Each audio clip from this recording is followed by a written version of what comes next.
వృషభ రాశి వారికి గురుగ్రహ సంచారం వల్ల కాస్త ఇబ్బందికరంగా ఉంటూ ఉంటుంది.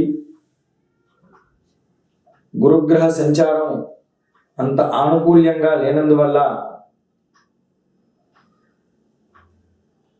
ఈ వారం రోజుల పాటు అంతంత మాత్రంగా ఉండడం, వచ్చే వారం అంతానికి అప్పుడు మరలి గ్రహస్థితిలో మార్పు అనేది సంభవిస్తూ ఉంటుంది. వీరు అనవసరమైనటువంటి చికాకుల్లోకి పడకుండా చాలా జాగ్రత్త వహించడం శ్రేయస్కరం. నూతన వ్యాపార వ్యవహారాదుల్లో కూడా ఎక్కడా కూడా వారు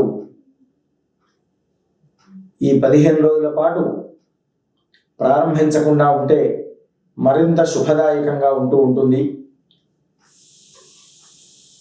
వీరు ప్రధానంగా శివుడికి రుద్రాభిషేకం చేసుకుంటే మరింత శ్రేయోదాయకంగా సాగుతుంది.